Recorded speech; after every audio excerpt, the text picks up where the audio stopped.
Bismillahirrahmanirrahim. Assalamualaikum warahmatullahi wabarakatuh.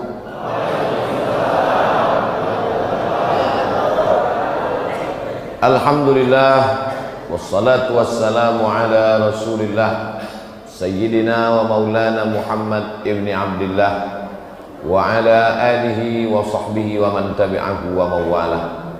Yang sama-sama kita hormati Bapak dan Lanut, Bapak Camat, alim ulama, tokoh masyarakat, hadirin hadirat, jamaah fardu subuh. Semua yang hadir subuh ini mendapatkan pahala seperti sholat sepanjang malam. Yang ngomong bukan Abdul Somad. Hadis Nabi Muhammad SAW. Man shalla subha fi jama'atin, siapa yang sholat subuh berjamaah, faka'annama shallal laila kullah, dapat pahala seperti sholat sepanjang malam. Jadi kalau mau dapat pahala seperti sholat sepanjang malam, tahajudnya Nabi Muhammad SAW, istiqomah sholat subuh berjamaah. Mudah-mudahan kita sampai anak cucu kita sampai hari kiamat istiqomah sholat subuh berjamaah. Orang yang paling banyak dapat berkah hari ini di Makassar, di Maros, di Sulawesi Selatan, di Indonesia, di dunia ini, yang paling banyak dapat berkah adalah orang yang sholat subuh berjamaah. Sesuai dengan hadis Nabi SAW, Allahumma barik li ummati fi bukuriha, berikan berkah pada umatku pada orang yang paling awal bangun subuhnya. Jadi yang awal bangun jam 2 paling banyak dapat berkah.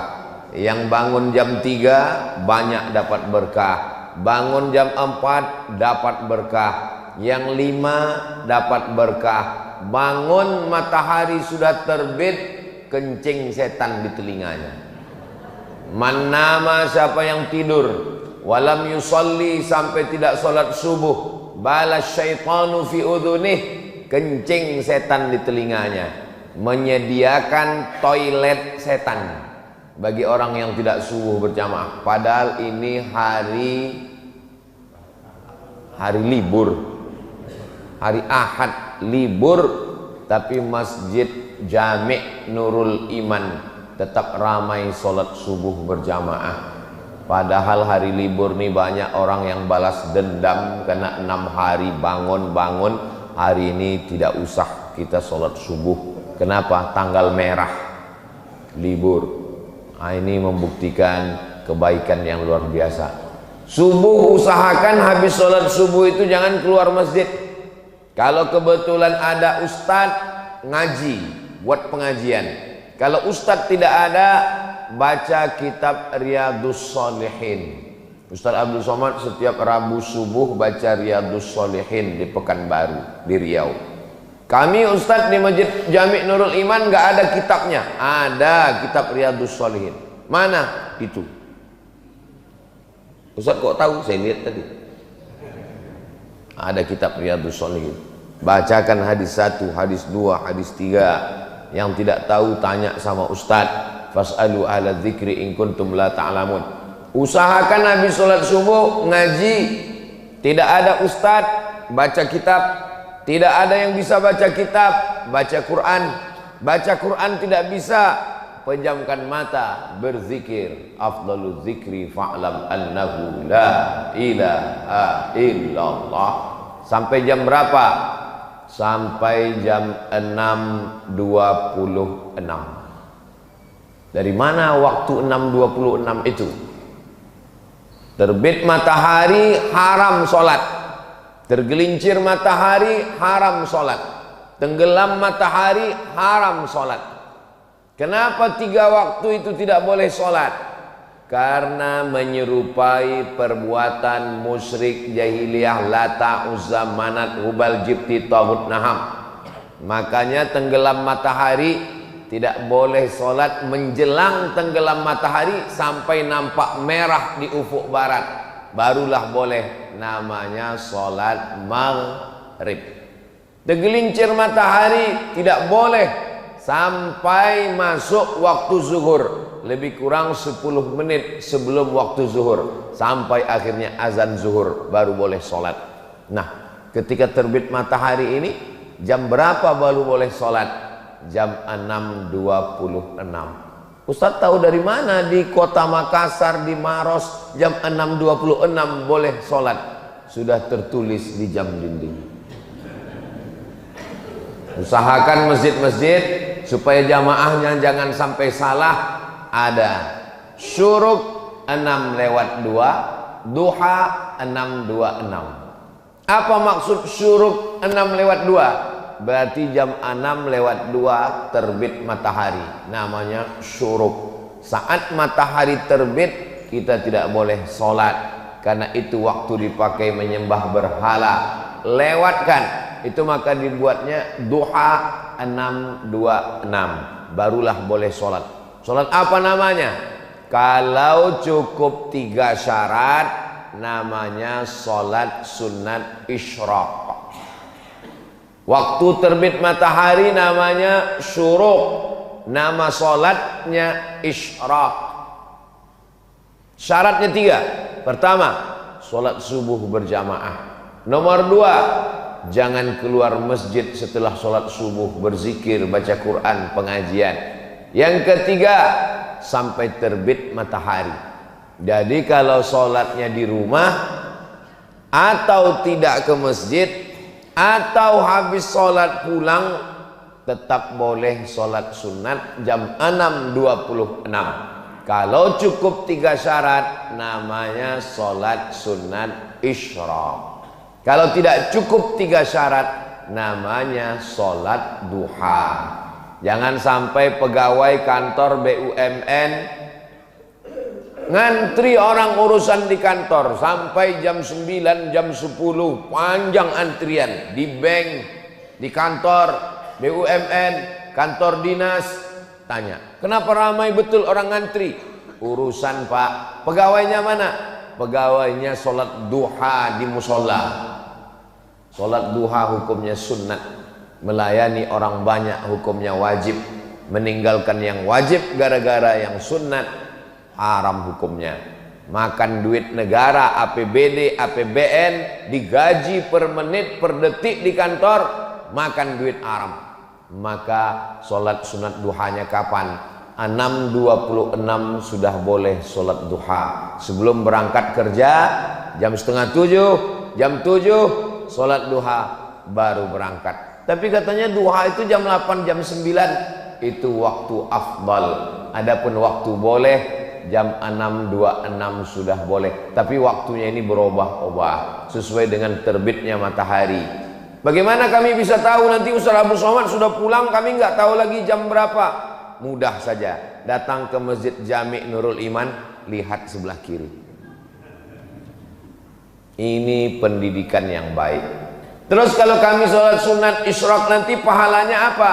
Man sholat subha fi jama'atin, siapa yang sholat subuh berjamaah, summa qa'ada yadhkurullah, duduk berzikir mengingat Allah, hatta tatlu asyam, sampai terbit matahari. Jam 6.26 summa yusalli rak'ataini, sholat sunat isyraq 2 rakaat.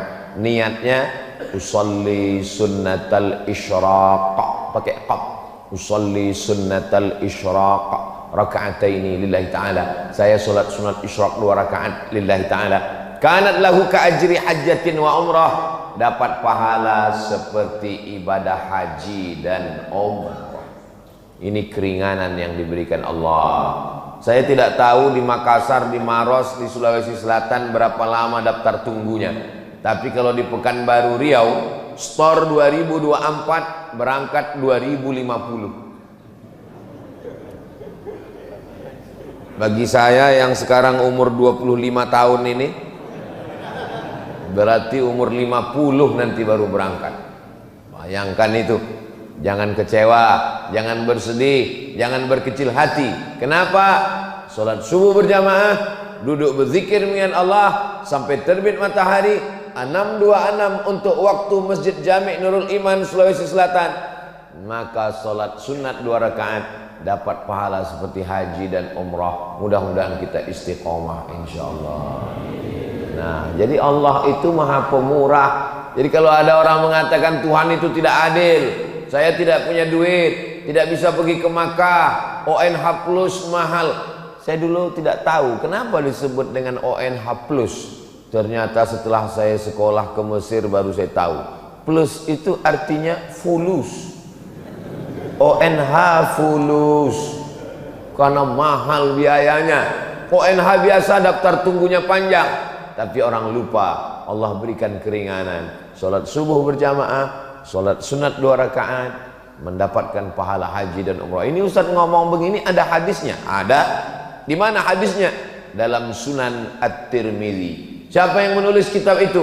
Imam Abu Isa Ibnu Sawrah At-Tirmidzi. Itu hadisnya sahih atau tidak sahih? Hadisnya hadisun hasan. Nah, hasan kan tidak sahih. Sahih dengan hasan sepakat ulama boleh dijadikan sebagai landasan akidah, landasan hukum halal haram, dan landasan dalam beribadah. Maka jangan ragu tentang melaksanakan sholat sunat isyraq. Apakah nanti kita laksanakan sendiri-sendiri atau berjamaah? Sendiri-sendiri. Selesai saya tausiah, Bapak Ibu sholat sunat isyraq. Ketika Bapak Ibu sedang sholat sunat, saya pun pulang. Cuman di belakang nih nggak ada pintu nampaknya. Oh ada. Bapak Ibu yang dimuliakan Allah Subhanahu wa taala. Kira-kira kalau dalam sholat kita menyebut nama orang boleh atau tidak? Misalnya nama suaminya Mas Parno. Disebutnya nama suaminya Allahumarham Mas Parno. Apakah sholatnya batal? Menyebut nama orang dalam sholat tidak batal, tapi menyebut satu kata yang bukan bahasa Arab batal. Allahu Akbar. Datang orang ngetuk pintu, tuk tuk tuk, sedang sholat, batal. Atau waktu sedang sujud, keluar dari mulutnya, luluskan PNS, batal. Karena keluar bahasa yang bukan. Tapi kalau nama orang tidak batal. Mana dalilnya menyebut nama orang tidak batal? Buka kitab biografi Imam Ahmad bin Hanbal, Imam Hambali, Imam mazhab yang keempat, Imam Hanafi, Imam Maliki, Imam Syafi'i, Imam Hambali. Imam Hambali mendoakan Imam Syafi'i dalam sholatnya arba'ina sanah, 40 tahun. Apa bunyi doanya? Allahumma firli wali walidayya wali Muhammad bin Idris Asy-Syafi'i. Ya Allah, ampunkan saya, ampunkan orang tua saya, dan ampunkan dosa guru saya Muhammad bin Idris Asy-Syafi'i. Itu dalil tidak batal menyebut nama orang dalam sholat. Ustaz, ya, kalau nyebut nama pacar Pak Ustaz, pacaran haram, melakukan hubungan yang haram, dikemas dengan yang halal. La talbisul haqqa bil batil. Jangan campurkan yang hak dengan yang batil. Mudah-mudahan anak-anak muda kita selamat dari pacaran, insyaallah. Selamat dari zina, selamat dari hubungan yang tidak dihalalkan Allah Subhanahu wa ta'ala. Tapi ada orang yang namanya disebut dalam sholat, memang dia sebagai rukun sholat.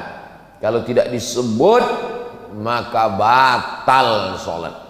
At-tahiyatul mubarakatus salawatut thayyibatu lillah. Assalamu alayka ayuhan nabiyyu wa rahmatullahi wa barakatuh. Wassalamu alayna wa ala ibadillahi salihin. Ashhadu an la ilaha illallah wa ashhadu anna muhammadar rasulullah. Tiba-tiba kantong bergoyang, handphone berbunyi. Assalamualaikum warahmatullahi. Ya, halo, sebentar ya. Batal sholat menurut mazhab Syafi'i. Kenapa batal sholat? Karena dia lupa mengucapkan Allahumma salli ala sayyidina Muhammad wa ala ali sayyidina Muhammad. Sependek-pendek sholawat. Tapi kata Syekh Ali Jum'ah, guru besar usul fiqih, mantan mufti Mesir, ulama Al-Azhar, Kata beliau, solawat yang paling afdal, solawat yang ada nama Ibrahimnya, disebut dengan solawat Ibrahimiyah. Allahumma salli ala Sayyidina Muhammad wa ala ali Sayyidina Muhammad kama sallaita ala Sayyidina Ibrahim wa ala ali Sayyidina Ibrahim. Allahumma barik ala Sayyidina Muhammad wa ala ali Sayyidina Muhammad kama barakta ala Sayyidina Ibrahim wa ala ali Sayyidina Ibrahim. 4 kali. Ustaz Abdul Somad masuk ke Masjid Jami' Nurul Iman, menyebut namanya sudah 12 kali. Kok 12 kali Ustaz? Masuk tadi tahiyatul masjid, Ibrahim, Ibrahim, Ibrahim, Ibrahim. Habis itu qabliyah subuh, Ibrahim, Ibrahim, Ibrahim, Ibrahim. Habis itu sholat subuh, Ibrahim, Ibrahim, Ibrahim, Ibrahim. Habis itu nanti sholat sunat isyraq, Ibrahim, Ibrahim, Ibrahim. Itu di dalam sholat. Bagaimana dengan di luar sholat? Sayang saya dengan ayah saya, dengan ibu saya, belum ada saya sebut namanya. Tapi nama dia sudah kita sebut. Kama sallaita ala Sayyidina Ibrahim wa ala ali Sayyidina Ibrahim kama barakta ala Sayyidina Ibrahim wa ala ali Sayyidina Ibrahim.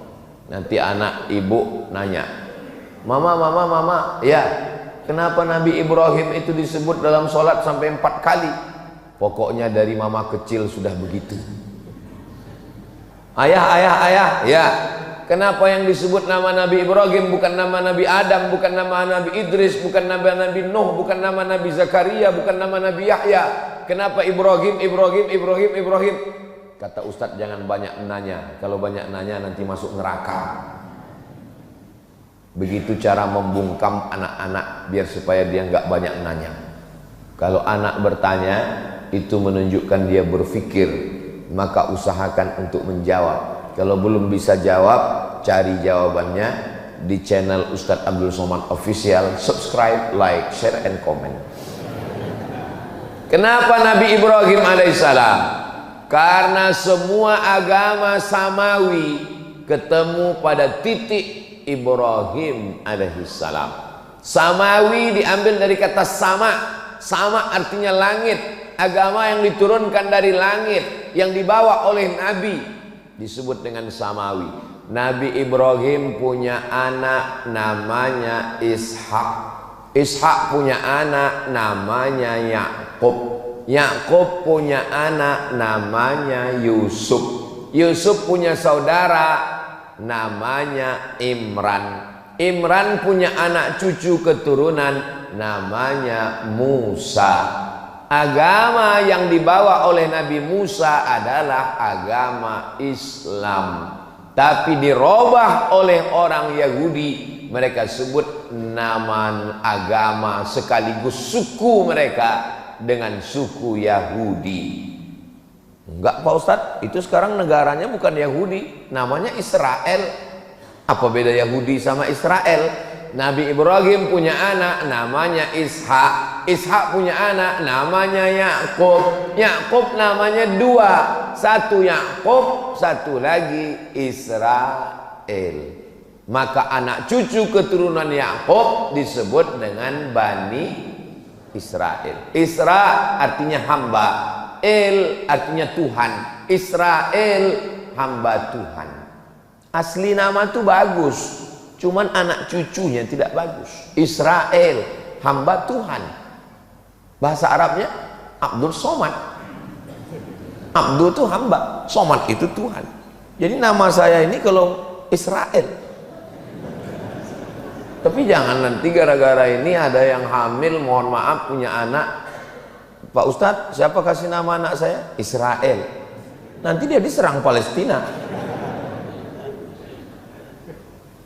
Maka disebut dengan Bani Israel. Kalau Yahudi, Nabi Ibrahim punya anak namanya Ishak. Ishak punya anak namanya Yakub. Yakub punya anak namanya Yusuf. Yusuf punya saudara seibu sebapak namanya Yahuza. Cucu cicit keturunan Yahuza disebut dengan Yahudi. Insya Allah Pak Ustadz, nanti saya jelaskan di rumah anak saya. Papa, apa beda Yahudi dengan Israel? Nabi Ibrahim punya anak terus, kasih apa aja namanya, ujung-ujungnya Yahudi. Nah, gitu caranya. Lalu kemudian Nabi Ibrahim punya anak namanya Ishak. Ishak punya anak namanya Yakub. Yakub punya anak namanya Yusuf. Yusuf punya saudara semua. Itulah yang disebut dalam Al-Quran. Inni ra'aitu ahada asyara kaukaba. Saya melihat 11 bintang. Wasyamsa wal qamar, matahari dan bulan. Ra'aituhum li sajidin. Saya melihat 11 bintang tambah matahari dan bulan bersujud kepada saya. Apa arti mimpinya itu? Ternyata arti mimpinya 11 bintang 11 saudara, matahari ayah, bulan ibu, 11 bintang 11 orang saudara. Yusuf ditambah ayah dan ibunya datang menemui Nabi Yusuf alaihissalam. Saat itu Nabi Yusuf sebagai Perdana Menteri Mesir. Maka mimpi ini luar biasa, ada takwilnya. Ustadz, saya selalu mimpi Pak Ustadz. Mimpi apa? Mimpi menang judi online. Pasti sebelum tidur main slot. Mudah-mudahan kita selamat dari judi. Sekarang main judi luar biasa. Dari mana modalnya main judi online? Ada pinjaman online, pinjol. Mudah-mudahan anak-anak kita, berapa banyak ibu-ibu, bapak-bapak tiap bulan dapat tagihan-tagihan. Ternyata bapaknya tidak main judi, ibunya tidak, tapi anaknya main handphone, padahal sudah dikunci pakai cap jempol. Rupanya bapaknya tertidur, dipakai jempolnya. Hati-hati Pak, kalau bisa ibu bapak tidur pakai sarung tangan. Saudara yang dimuliakan Allah Subhanahu wa taala. Nah, keturunan dari saudara Nabi Yusuf tadi melahirkan dari Yahuza cucu cicit keturunan namanya Imran. Imran punya istri namanya Hannah. Imran laki-laki punya istri namanya Hannah. Menikah Imran dengan Hannah, lahir anak perempuan namanya Maryam. Maryam punya anak laki-laki namanya Isa. Jadi Isa dengan Musa ketemu pada titik Ibrahim alaihissalam. Lalu Nabi Muhammad SAW dari jalur mana? Nabi Muhammad juga keturunan Nabi Ibrahim, tapi bukan dari jalur Ishak, tapi Nabi Muhammad dari jalur Ismail. Muhammad SAW anak Abdullah, anak Abdul Muttalib, anak Hashim, anak Abdi Manaf, anak Qusay, keturunan Adnan, cucu cicit Ismail, anak Nabi Ibrahim alaihissalam. Maka tiga nabi ini, Nabi Musa, Nabi Isa, Nabi Muhammad sallallahu alaihi wasallam bertemu pada kakek yang terdekat, Ibrahim alaihissalam. Saya ini keturunan Nabi. Bagus. Ustaz Somad keturunan Nabi, saya keturunan Nabi. Nabi apa? Nabi Adam. Kalau ada di sini orang yang mengaku saya bukan keturunan Nabi Adam, mohon maaf, berarti keturunan monyet. Bukan kata saya, kata Charles Darwin, teori evolusi. Karena kata dia, dunia ini awalnya nggak ada manusia, tapi lalu kemudian monyet berevolusi menjadi manusia. Salah satu cirinya adalah ada bulu di badannya. Saya lihat berbulu badan saya. Berarti saya dari monyet. Nauzubillah. Kita tidak evolusi dari monyet. Justru monyet itulah yang berasal dari manusia. Ketika disuruh Allah untuk mencari ikan hari Sabtu, wahai Bani Israel, kamu mau beribadah hari apa? Pilih. Senin, Selasa, Rabu, Kamis, Jumat, Sabtu. Pilih mau ibadah hari apa? Kata orang Yahudi, kami mau beribadah hari Sabtu ya Tuhan. Hari Sabat namanya. Lalu kemudian pada hari Sabtu banyak ikan datang. Wa yauma la yasbituna la ta'tihim. Pada hari Sabtu banyak ikan, di hari yang lain nggak ada ikan. Mereka pun sibuk mencari ikan pada hari Sabtu sampai lupa beribadah. Allah murka dan marah. Apa kata Allah? Kunu qiradatan khasiin. Berubahlah kamu menjadi monyet. Karena Allah Subhanahu wa taala murka. Itu maka disebut Yahudi Israel yang ada sekarang itu adalah keturunan-keturunan monyet.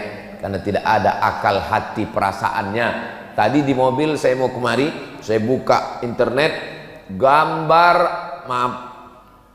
jenazah-jenazah anak-anak kecil korban dari serangan Israel ke Palestina. Mudah-mudahan Allah menolong saudara kita di Palestina. Saudaraku yang dimuliakan Allah Subhanahu wa taala. Itulah jawaban kenapa nama Nabi Ibrahim disebut. Bukan sekedar menyebut nama Nabi Ibrahim, tapi mengambil pelajaran dari Nabi Ibrahim. Ada seorang laki-laki namanya Azar. Siapa namanya? Azar. Azar ini kerjanya membuat patung. Patung dibuat, dijual. Semua patung-patung yang disembah oleh masyarakat Babilonia, Babel. Dalam Quran disebut daerah itu Bibabila, Babel. Nanti kita kalau ditanya Babel itu di mana? Babilonia, Irak. Bukan Babel Bangka Belitung. Itu di samping Pulau Sumatera, di Sumatera Selatan, Palembang. Ini Babel, Babilonia, Irak. Di Irak ini mereka menyembah berhala, patung-patung. Dan patung itu yang membuatnya, tukang buatnya namanya Azar. Azar punya anak laki-laki namanya Ibrahim. Diabadikan nama Azar dalam Al-Quran. Wa idh qala Ibrahimu li abihi Azara.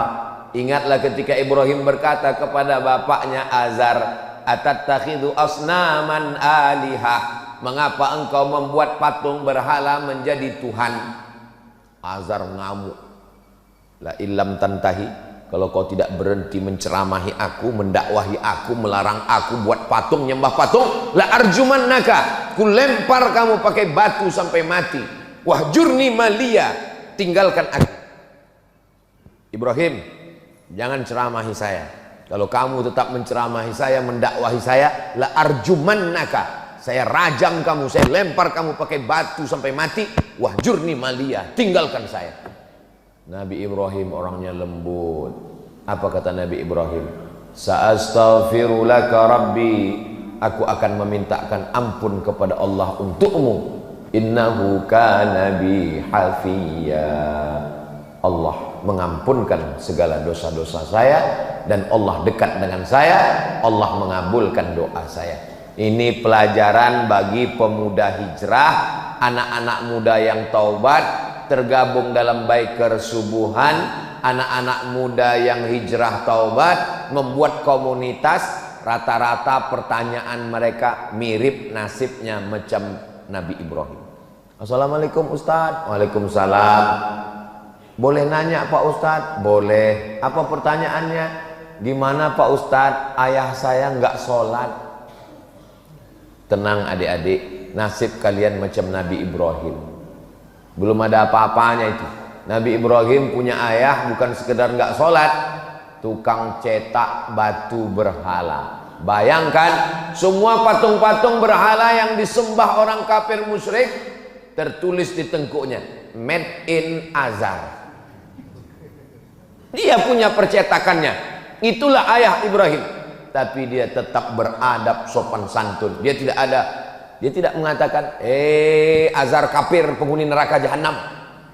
Makanya jangan kalian mentang-mentang udah ngaji, udah hijrah, udah tobat, udah sholat, pulang ke rumah panggil ayah sama ibu yang belum sholat, ya ayyuhalladzina kafaru.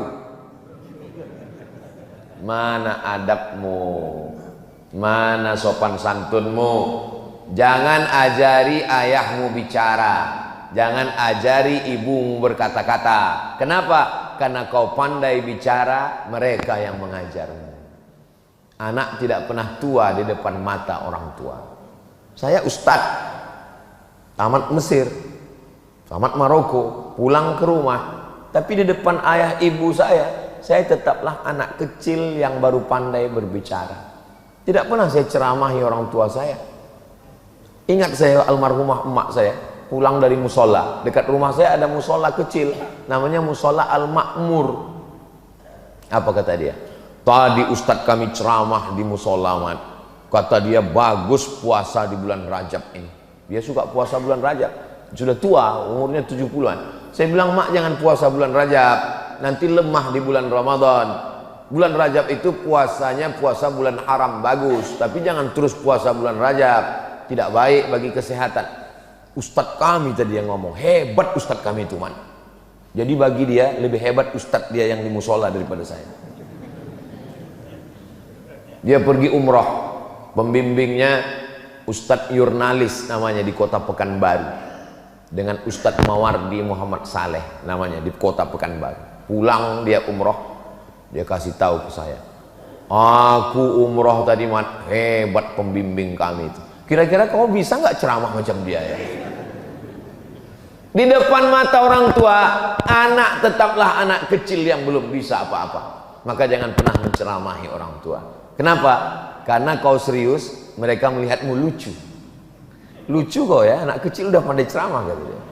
Maka doakan mereka berakhlakul karimah, belikan dia kain sarung, belikan dia peci, belikan dia tasbih, ibu belikan dia mukena, berikan dia hadiah, doakan dia tengah malam, teteskan air mata, munajat kepada Allah, berlemah lembutlah kepada dia. Jangan sampai ibumu, ayahmu berkata, dulu kusangka kalau anakku hijrah ngaji dengan Ustadz Abdul Somad dia jadi baik, sekarang malah kurang ajar. Memang betul ternyata Ustadz Somad itu Ustadz radikal. Saya mau anak-anak muda setelah dia tobat, setelah dia hijrah, Masya Allah ternyata hadir Baiker Subuhan itu datang bawa bendera, luar biasa. Ini ibu-ibu yang mau cari calon menantu Baiker Subuhan. Baiker Subuhan ini hebat, Bu. Subuh ke masjid, subuh aja, yang lain enggak. Maksudnya sholat yang paling berat kan sholat subuh, ngelawan kantuk, ngelawan tidur, malam libur, nongkrong anak-anak sampai payah bangun. Mereka subuh aja datang ke masjid, apalagi zuhur, asar, maghrib, isya. Mudah-mudahan anak-anak kita semuanya selamat dari narkoba, selamat dari zina, selamat dari riba, selamat dari LGBT, selamat dari pacaran, punya komunitas dengan kawan-kawan yang baik-baik dan istiqomah iman Islamnya insya Allah. Jangan pernah ibu bapak berhenti mendoakan Rabbi habli minas solihin, Rabbi habli minas solihin. Pelajaran yang pertama dari Nabi Ibrahim, menghadapi orang terdekat dulu. Nabi Muhammad SAW orang terdekat juga. Ayahnya memang meninggal, tapi saudara kandung ayahnya namanya Abdul Uzza. Nama kakeknya Abdul Muttalib. Nama ayahnya Abdullah. Nama pamannya Abdul Uzza. Tapi nama pamannya Abu Lahab, Pak Ustadz. Itu nama kerennya. Makanya kalau kenalan sama orang tanya dulu, nama siapa? Abdul Somad. Nama keren Uas. Jangan sampai nanti pulang ke rumah kelahi sama orang. Siapa yang ceramah di Masjid Jami' Nurul Iman tadi? Uas. Enggak, Abdul Somad. Sama itu juga orang. Abdul Uzza. Tapi orangnya ganteng. Kalau dia datang seperti api yang menyala. Maka yang sekarang sering ngomong, menyala abangku, menyala seperti api yang menyala. Bahasa Arabnya api yang menyala itu lahab, maka disebut dia dengan Abu Lahab. Makanya kalau ada di tempat kita orang ganteng tapi nggak pernah ke masjid, berarti saya nggak ada ngomong begitu.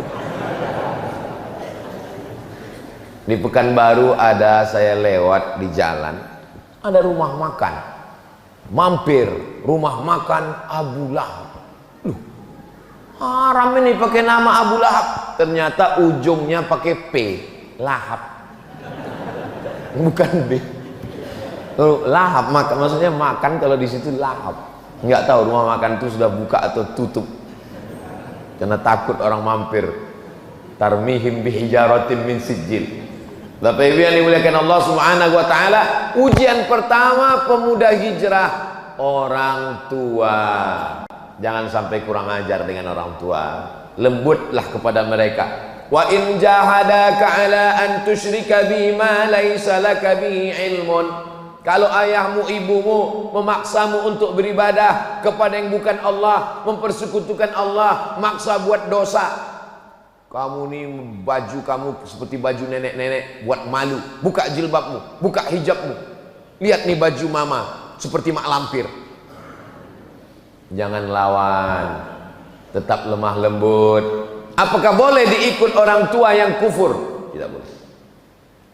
Wasahibhuma fid dunya ma'rufa, tapi tetap bergaul dengan baik. Bagi yang sudah masuk Islam, saudaranya, ayahnya, kakaknya, adiknya, ibunya belum Islam, jangan kasar. Ini mau dekat hari raya kurban, sapi kita sudah ada 9. Ustaz kok tahu? Itu sudah penuh 8 sapi, 10 sapi sudah, masih ada 20, masih ada 12 sapi lagi. Masya Allah, tabarakallah. Mudah-mudahan sebelum sampai tanggal 10 Zulhijjah itu daftar sudah penuh semua, insya Allah. Amin. Waktu rapat antara panitia kurban, alhamdulillah Bapak Ibu, masjid kita tahun ini ada kurban sapi dan ada kambing. Siapa yang kambing? Saya kambing, saya kambing. Semua ngaku sapi dan kambing, berkurban sapi dan kambing. Fasalli, salatlah li rabbika, kepada Allah, wanhar, dan berkurbanlah. Ujian yang pertama, korban perasaan menghadapi ayah bernama Azar. Selesai. Kenapa ujian saya berat Pak Ustaz? Ada orang yang dilahirkan dari keluarga santri, ayahnya kiai, ayahnya Andre Guruta, ibunya perempuan yang solihah. Sedangkan Nabi Ibrahim saja diuji, apalagi kita. Kalau ada orang tuamu tidak baik, berarti ujianmu seperti ujian Nabi Ibrahim. Berarti menurut Allah engkau mampu menghadapinya, karena Allah tidak memberikan ujian lebih daripada kemampuanmu. La yukallifullahu nafsan illa wus'aha. Maka ridho dengan takdir yang diberikan Allah. Selesai ujian pertama, masuk ujian yang kedua. Nabi Ibrahim alaihissalam berhadapan dengan orang yang menyembah bulan, matahari. Masih ada orang sekarang menyembah bulan. Masih ada orang sekarang yang menyembah bulan. Buktinya, siapa yang lahir bulan Mei, jangan usaha di laut, cocoknya di darat. Ini termasuk menyembah bulan. Laki-laki dengan perempuan hampir nikah gara-gara percaya sama penyembah bulan, gak jadi nikah. Kamu nikahnya bulan apa? Saya bulan Anu. Oh, ini bintangnya Pisces, ikan. Kamu lahir bulan apa? Saya bulan April. April Taurus, kambing. Kambing gak cocok dengan ikan, nanti masuk angin gembung mati. Batal nikah hanya gara-gara percaya pada penyembah bulan dan bintang. Namanya astrologi. Tapi katanya bagus belajar tentang matahari. Yang bagus itu astronomi, ilmu falak. Sedangkan yang sesat itu astrologi, percaya kepada perbintangan. Dulu orang kalau baca majalah, ramalan bulan depan. Alhamdulillah, kita tidak percaya sama ramalan. Kita hanya percaya kepada Allah. Bismillahi tawakkaltu 'ala Allah, la haula wala quwwata illa billah. Ternyata astrologi ini sudah ada sejak zaman Nabi Ibrahim alaihissalam. Nenek moyang kita menyebutnya dengan ilmu nujum. Nujum diambil dari kata najam. Allah bersumpah dalam Al-Quran, wan najmi idza hawa, demi najam. Najam artinya bintang, nujum bintang-bintang. Ilmu nujum, ilmu yang mengkaji tentang bintang-bintang, dikaitkan dengan nasib manusia. Ini hukumnya syirik, karena lebih percaya kepada bintang daripada kepada Allah. meniadakan kuasa Allah. Yang berkuasa adalah planet bintang-bintang. Dalam Islam diajarkan la ilaha illallah. Tidak ada itu kuasa bintang-bintang bisa mempengaruhi nasib manusia. Nabi Ibrahim berhadapan dengan orang astrologi, penyembah bintang-bintang. Ada dalam Al-Quran. Ada dalam Al-Quran. Falamma ra'al qamara bazighan qala hadza rabbi. Ketika dia melihat bulan, dia katakan, oh bulan Tuhan. Falamma afala qala la uhibbul afilin. Ketika bulan hilang, berarti dia bukan Tuhan. Falamma ra'a asy-syamsa bazighatan qala hadza rabbi. Ketika muncul matahari, oh ini Tuhan. Hadza akbar, ini lebih besar daripada bulan.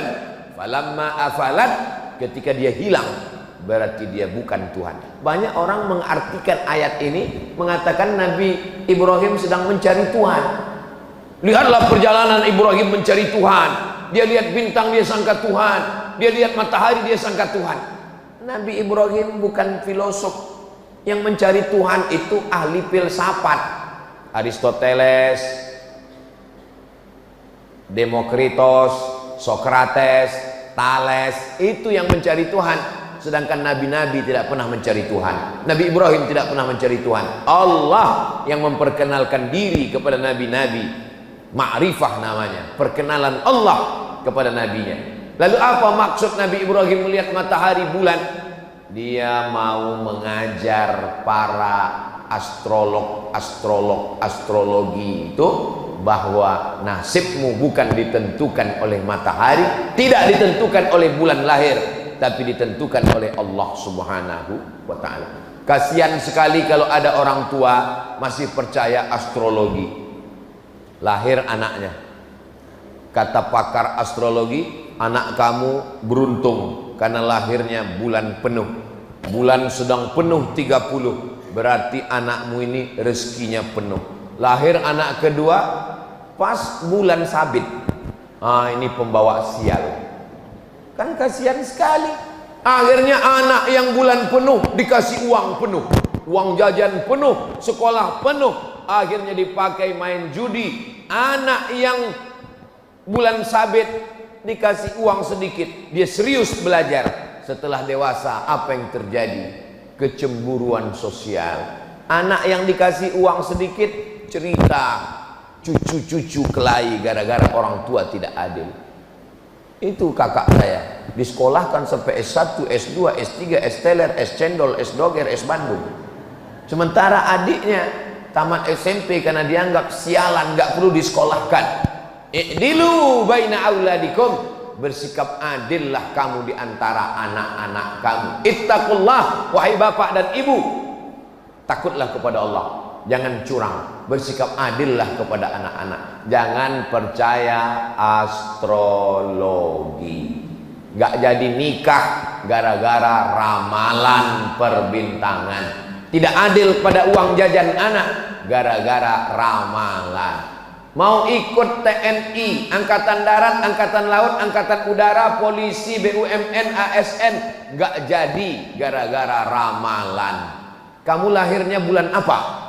Saya lahirnya bulan April. Oh, April ini lambangnya kambing. Cita-cita mau jadi apa? Mau ikut Pak Dan Lanut, Angkatan Udara. Nggak bisa, karena kambing nggak bisa terbang. Yang cocok jadi Angkatan Udara ini hanya nggak tahu ya, nggak hafal semua bintang. Kamu lahirnya bulan apa? Saya lahirnya lambang ikan. Ini cocok Angkatan Laut. Apa ini? Ini khurafat, tahayul, bohong, mitos semuanya. Islam datang membersihkan pikiran kita dari itu semua. Kita hanya percaya kepada Allah Subhanahu wa taala. La ilaha illallah. Kalau kita berusaha berhasil, bersyukur kepada Allah, alhamdulillah. Kalau kurang berhasil, berarti Allah ingin menjadikan kita orang yang sabar. Setelah kita berikhtiar, bismillahi tawakkaltu 'alallah, serahkan pada Allah. La haula wala quwata illa billah. Selesai menghadapi ujian yang kedua, masuk ujian yang ketiga. Ini sampai ujian yang keberapa nih Pak Ustadz? Pokoknya sampai jam 6.26. Siap nggak siap sejarah Nabi Ibrahim ini? Pokoknya jam 6.26 kita sholat. Dari tadi Ustadz ngeliat ke atas terus ngeliat jam, itu ada jam. Inilah hebatnya Masjid Jami' Nurul Iman. Jamaahnya bisa tenang karena jamaah bisa ngeliat jam. Ustadznya juga tenang karena ngeliat jam. Jadi dibuat jam itu dua arah, satu untuk jamaah, satu untuk ustadz. Tolong masjid-masjid yang ada di Sulawesi Selatan, yang ada di Sabang sampai Papua, di Malaysia, Brunei Darussalam, dimanapun berada, tiru penempatan jam di Masjid Jami' Nurul Iman. Jamaahnya tahu waktu, ustadznya juga tahu waktu. Karena di beberapa tempat ada jam sampai 3, tiga-tiganya mati, lupa ganti baterai. Khotib sampai. Tapi saya pernah ceramah di Masjid Pekanbaru Riau. Itu di meja itu dikasih lampu 3, hijau, kuning, merah. Saya tanya panitia, Pak panitia, ini meja Dewan Hakim Musabaqah Tilawatil Quran lupa dicopot? Bukan Pak Ustadz, ini bukan MTQ. Memang sengaja kami pasang karena banyak ustadz yang lupa berhenti kalau ceramah. Jadi dipasang. Kalau udah lewat waktu hidup lampu kuning. Itu maka Ustadz Abdul Somad kalau ceramah semua jamaah sudah tahu 60 menit berakhir. Karena tidak semua orang nyaman. Dia mau pergi ke kantor, dia ada urusan, mau masak nasi sarapan anak, mau lepas suami pergi kerja. Akhirnya pas datang ke masjid, yang pertama dalam pikirannya ngelihat Ustadz, kapan berakhir penderitaan ini? Nah, ujian yang ketiga, Nabi Ibrahim berhadapan dengan umat penyembah berhala. Ada patung makhluk hidup, binatang, serangga, yang besar yang kecil. Ketika semua mereka sedang pergi ke kebun korma, Nabi Ibrahim menghancurkan berhala itu, dihancurkannya semua, dipecahkannya, diambilnya kampak, digantungkannya di berhala yang paling besar, ditinggalkannya satu. Pulang dari manen kurma, mereka lihat Tuhan-Tuhannya hancur. Tuhan jadi hantu. Hancur semua. Maka mereka pun memanggil Nabi Ibrahim. Diabadikan dalam Al-Quran. A anta fa'alta hadza bi alihatina ya Ibrahim. Apakah engkau yang menghancurkan Tuhan-Tuhan kami ini wahai Ibrahim? Nabi Ibrahim menjawab dengan logika akal. Apa kata Nabi Ibrahim? Bal fa'alahu kabiruhum hadza. Yang melakukan ini adalah patung yang paling besar. Kalau enggak percaya, fas'aluhum in kanu yantiqun. Tanyalah yang kecil-kecil ini kalau mereka bisa bicara. Padahal jelas yang menghancurkan itu Nabi Ibrahim. Nabi Ibrahim ingin mengajak mereka menggunakan akalnya. Karena mereka punya otak, punya pikiran, punya akal, tapi tidak pernah dipakai. Diajak bicara, nggak mau. Dihancurkan, ditunjukkan.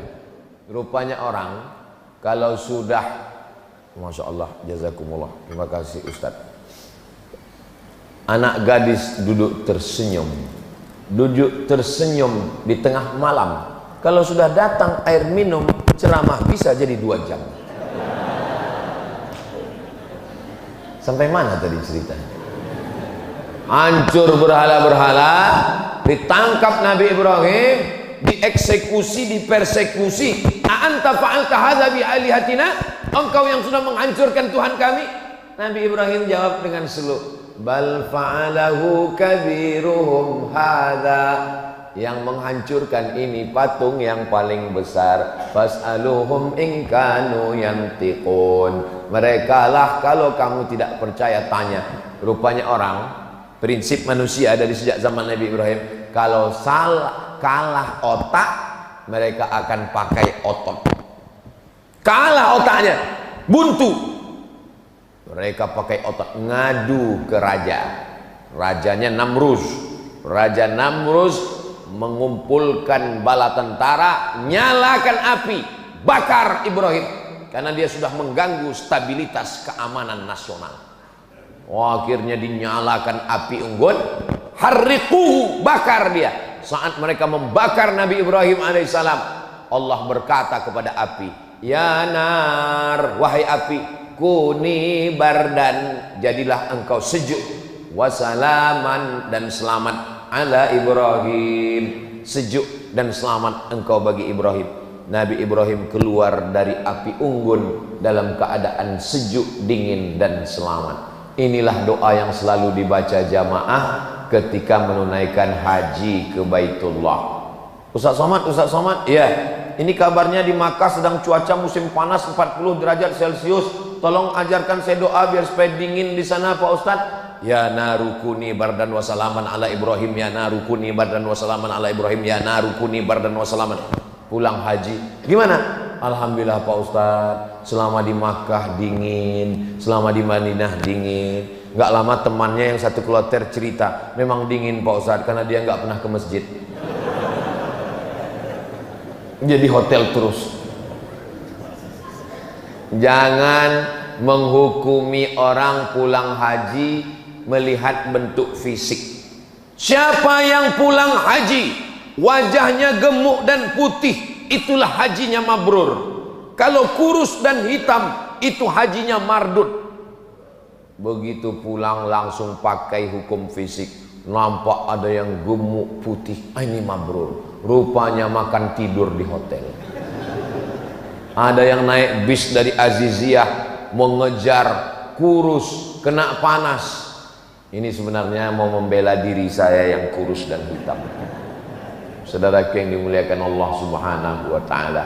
Nabi Ibrahim berhadapan dengan orang tua, sudah. Berhadapan dengan penyembah bintang-bintang, sudah. Berhadapan dengan penyembah berhala, sudah. Berhadapan dengan penguasa yang zalim membakar dengan api, sudah. Sudahkah selesai ujian Nabi Ibrahim? Belum, karena kita masih jam 6:12. Ujian Nabi masih ada lagi. Kenapa Ustadz kaitkan ujian dengan waktu? Selama waktu masih ada, maka ujian tidak akan pernah berhenti. Siapa yang mau berhenti ujian, maka habiskanlah waktu. Maksudnya mati. Selama masih ada hayat di kandung badan, selama napas masih berhembus, selama ruh masih bersemayam dalam jasad, selama kita masih hidup, ujian tidak pernah selesai. Ustadz, di pondok ini banyak sekali ujian. Nanti kayaknya kalau sudah keluar pondok nggak ada ujian. Ternyata ujian lebih sulit. Ujian apa? Skripsi. Nanti kalau selesai S1 ini kayaknya nggak ada ujian. Ternyata ujian lebih besar. Apa? Tesis S2. Nanti kalau selesai S2 nampaknya nggak ada ujian. Ternyata ujian lebih tebal. Disertasi doktor. Nanti kalau sudah doktor nggak ada ujian, ternyata ujiannya lebih panas telinga. Tetangga nanya, kapan nikah? Nampaknya nanti kalau sudah nikah nggak ada lagi ujian, ternyata ujiannya memancing kemarahan emosi. Tetangga nanya, istrinya sudah hamil apa belum? Ternyata nanti kalau sudah punya anak, nampaknya saya ini sudah nggak ditanya-tanya orang lagi. Ditanya orang, Ustadz kok nggak punya anak perempuan? Siapa itu? Saya, anak saya laki-laki. Selalu di komen orang, mudah-mudahan Ustadz punya anak perempuan ya. Lalu kapan ujian ini berakhir? Mati. Selesai. Kalau udah mati barulah kita nggak diuji. Kalau sudah mati nggak diuji, diuji juga. Marabbuka. Hidup adalah ujian. Berani hidup, berani menghadapi ujian. Takut menghadapi ujian, jangan hidup. Takut hidup, mati saja. Boleh untuk update status pagi. Bagi adik-adik yang punya usaha baju kaos, boleh tulis berani hidup, berani menghadapi ujian. Takut menghadapi ujian, jangan hidup. Takut hidup, mati saja. Jadi supaya orang kalau lihat baju kaos kita bagus juga. Tapi baju kaos yang model begini jangan dibawa sholat ke Masjid Jami' Nurul Iman. Nanti orang sholat di belakang lihat, betul juga. Nah, Nabi Ibrahim diuji lagi, selagi masih hidup diuji, menikah dengan perempuan namanya Sarah. Sarah tidak mengandung. Apa kata tetangga? ajuzun aqim. Ajuz, perempuan tua. Aqim, mohon maaf, yang tidak punya anak, mandul, diejek. Akhirnya Nabi Musa, Nabi Ibrahim pindah ke Mesir. Dari Babilonia pindah ke Palestina. Di Palestina nikah dengan Sarah. Sarah tidak punya anak, pindah ke Mesir. Di Mesir ada seorang perempuan menjadi pembantu. Perempuan ini awalnya anak bangsawan, anak orang kaya, bangsawan. Bangsawan itu artinya bangsa yang hidup di awan, tinggi di atas. Terjadi peperangan, akhirnya anak perempuan bangsawan ini ditawan, dijadikan budak, dijual di pasar budak, dibeli oleh Sarah. Kata Sarah,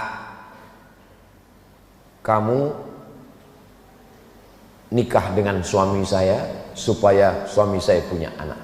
Itulah cerita asal muasal Sarah. Jadi bukan Nabi Ibrahim yang mencari-cari, WhatsApp, enggak ada. Sarah yang menyuruh Hajar menikah, melayani suaminya supaya lahir seorang anak. Rupanya doa Nabi Ibrahim dikabulkan Allah. Doanya diabadikan dalam Quran. Rabbi habli minas solihin, Rabbi habli minas solihin, Rabbi habli minas solihin. Lahirnya anak, seorang anak pada umur Nabi Ibrahim, dalam tafsir Ibnu Katsir 86 tahun. Bapak, ada di antara bapak yang umur 86 tahun? Kalau ada umur 86 tahun masih gendong anak, itulah Nabi Ibrahim alaihissalam. Saya sarankan ke adik-adik kalian kalau bisa cepat nikah, jangan lama-lama. Tamat kuliah, kerja, ada modal untuk beli mahar, Quran dan seperangkat alat sholat dan uang panai, nikah. Jangan tunggu lama-lama. Kenapa? Nanti kalau kalian lama nikah, pas gendong anak kecil, orang nanya, cucu ya Pak? Ustadz kok tahu? Saya pernah kena. Saya gendong Sami, datang dia, cucu ya Pak? Kepala kau cucu saya bilang.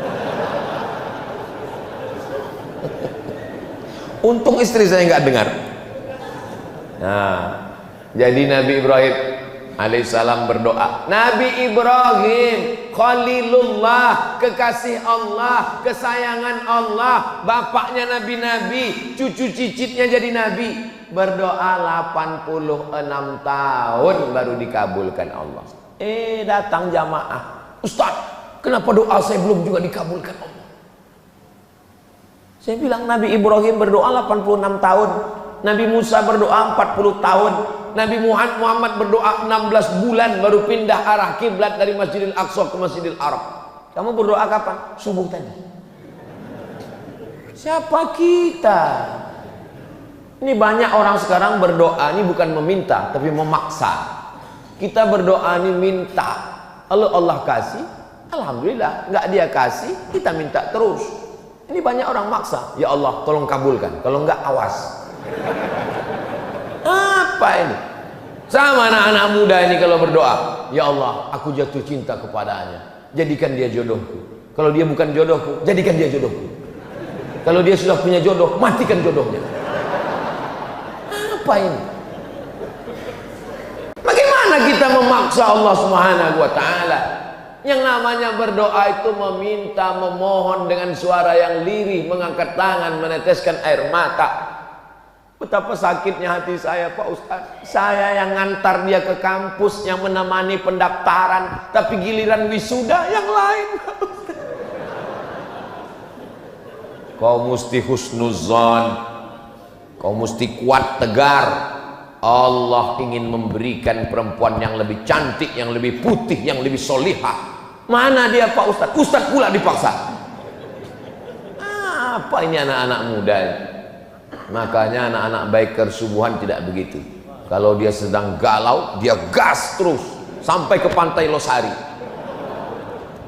Saudara yang dimuliakan Allah Subhanahu wa Ta'ala, saya kaji ini subuh ini supaya kita sadar, semakin dekat dengan Allah semakin tinggi keimanan, ujian itu banyak. Betul Pak Ustadz. Dulu saya sebelum tobat, waktu masih mabuk, waktu masih sakau, hidup saya nyaman aja Pak Ustadz. Sekarang begitu hijrah, begitu bergabung dengan biker subuhan, pas ngaji, pertama kali sholat Pak Ustadz hilang sendal. Sholat yang kedua hilang helm. Allah mau menguji imanmu, membersihkan dosamu di masa lalu, mengangkat derajatmu. Ujian-ujian itu 3 kemungkinan. Yang pertama, menghapuskan dosa. Yang kedua, mengangkat derajat. Yang ketiga, Allah Ta'ala ingin membuat kita satu level tempat tertinggi, namanya ridha. Semua umat Islam masuk surga, tapi tidak semua mendapatkan ridha Allah. Kalau dapat surga belum tentu dapat ridho, tapi kalau dapat ridho pasti dapat surga. Makanya kita berdoa tidak minta surga duluan, minta ridho. Allahumma inna nas'aluka ridhoka wal jannah. Ridho dulu baru surga. Dari rukun Yamani ke Hajar Aswad, Allahumma inna nas'aluka ridhoka wal jannah. Ketika saya minta, ya Allah, berikanlah kami ridha. Semua ibu-ibu bilang amin. Ada satu ibu-ibu diam aja. Ditanya sama kawannya, kok nggak bilang amin? Aku sudah dapat ridha. Dari mana kau tahu dapat ridha? Suamiku namanya Mas Ridho. Nama adalah doa.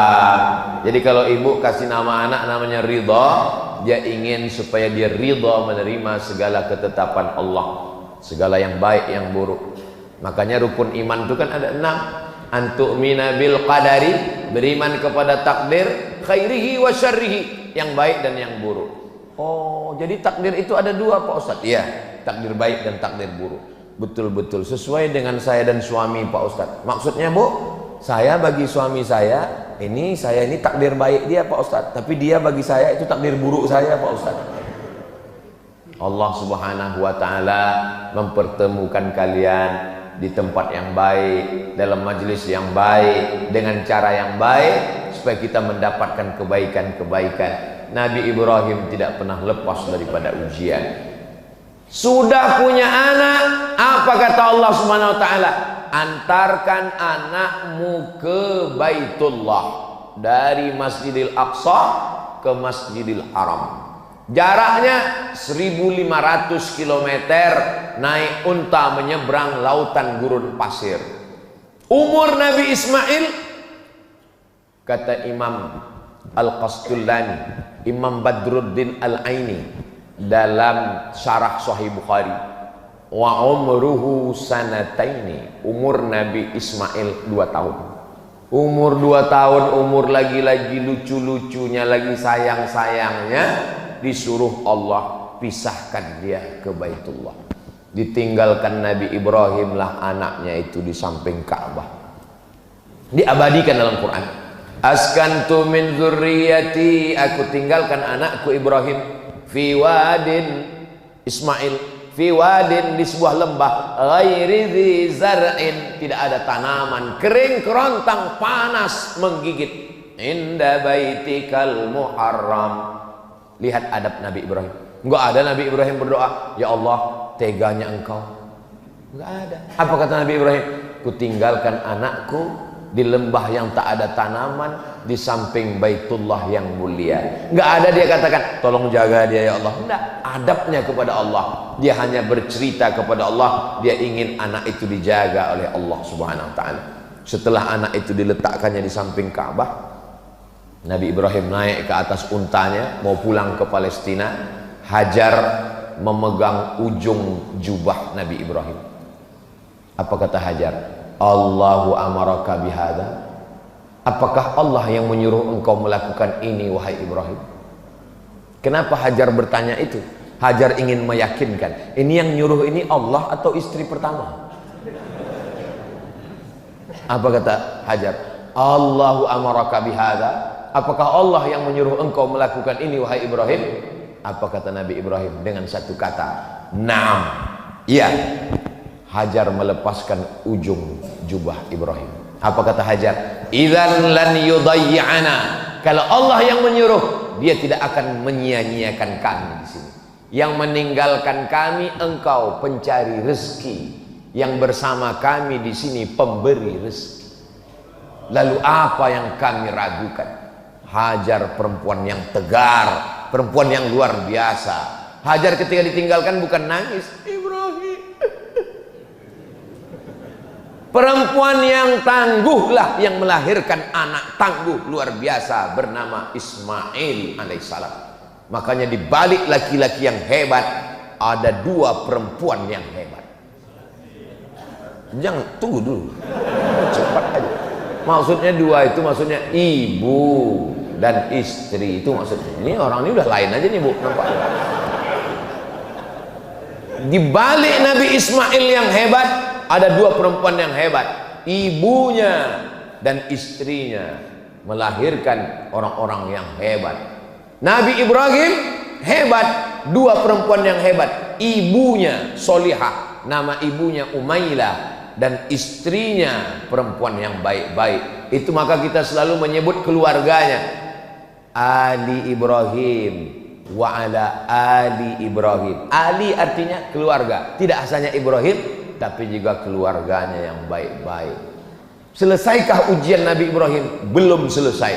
Masih ada ujian menyembelih anak, masih ada ujian membangun Ka'bah, masih ada ujian memanggil jamaah haji.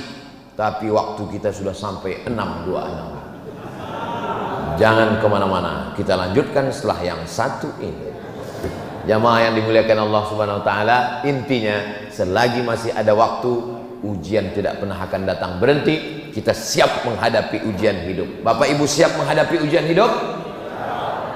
Mau nggak siap dia datang juga. Memangnya kalau kita bilang saya nggak siap Pak Ustadz, memangnya datang malaikat membawa, ini ada ujian, kamu siap apa enggak? Nah, kalau kamu siap saya kasih, kalau enggak saya kesana dulu ya.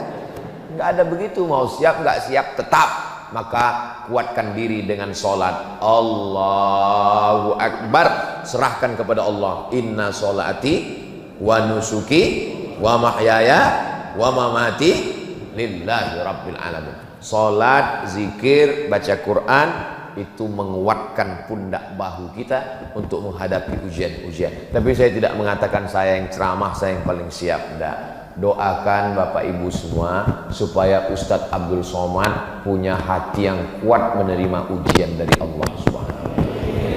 Kita ini kuat kalau saling mendoakan. Kita tidak pernah berpisah. Walaupun saya akan pulang besok pagi ke Sumatera, ke Riau, tapi kita tetap bersama dalam doa, saling mendoakan. Mudah-mudahan kita semuanya istiqomah, mati husnul khatimah.